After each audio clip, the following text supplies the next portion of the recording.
Dimitri Lascaris for The Real News at the People's Climate March in Washington, D.C. I'm here with 4 ladies who have participated in the march today. Could I just get your names and where you're from?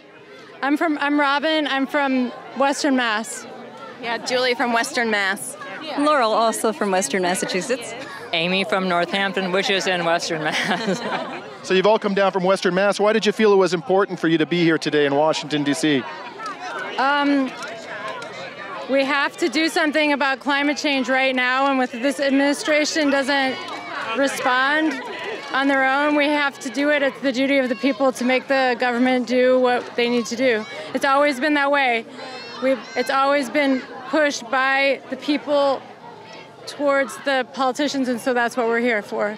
So, you may know that Donald Trump is actually in Pennsylvania today, and he says he's going to be having a celebration of his 100 days in office, his first 100 days.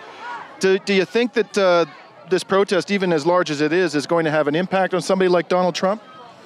Yeah, I don't know. I hope so. I guess if they cover it on Fox News, then he may take a little peek at it, but My hope if is he that doesn't, maybe his daughter and son-in-law will push him a little, because they'll notice the numbers and they'll notice the signs, and maybe they have a little more common sense. Well, the recesses had a big impact on health care that folded that bill. I mean, he's not going to say, oh, they changed my mind, but continuous pressure does have an effect. They can't hold up to this. If nothing else, it helps other people around the country, other voters, understand what's at stake. Right toward the end of the Obama administration, I felt like we were really pushing toward very important environmental things. Yeah. The Paris Climate Treaty, the EPA, the anti-coal, all these things, and now they're starting to just be pushed back, and we got to push back again. Because this is the crisis of our century, of our children's world.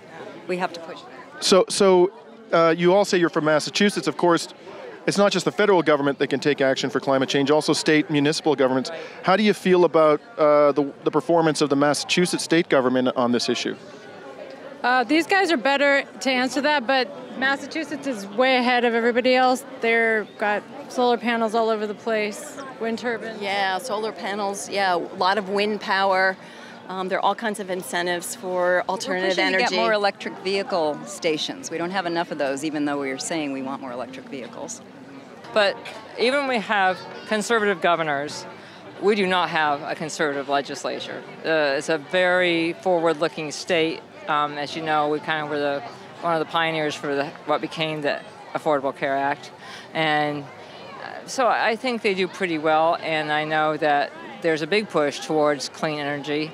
And that's one of the things that I think a number of people in our group are working on, renewable energy. Ed Markey was saying if we get enough towns that adopt it, then we can run it as a state from Massachusetts. Well, thank you very much for talking to us today, and have a great march. Thank you.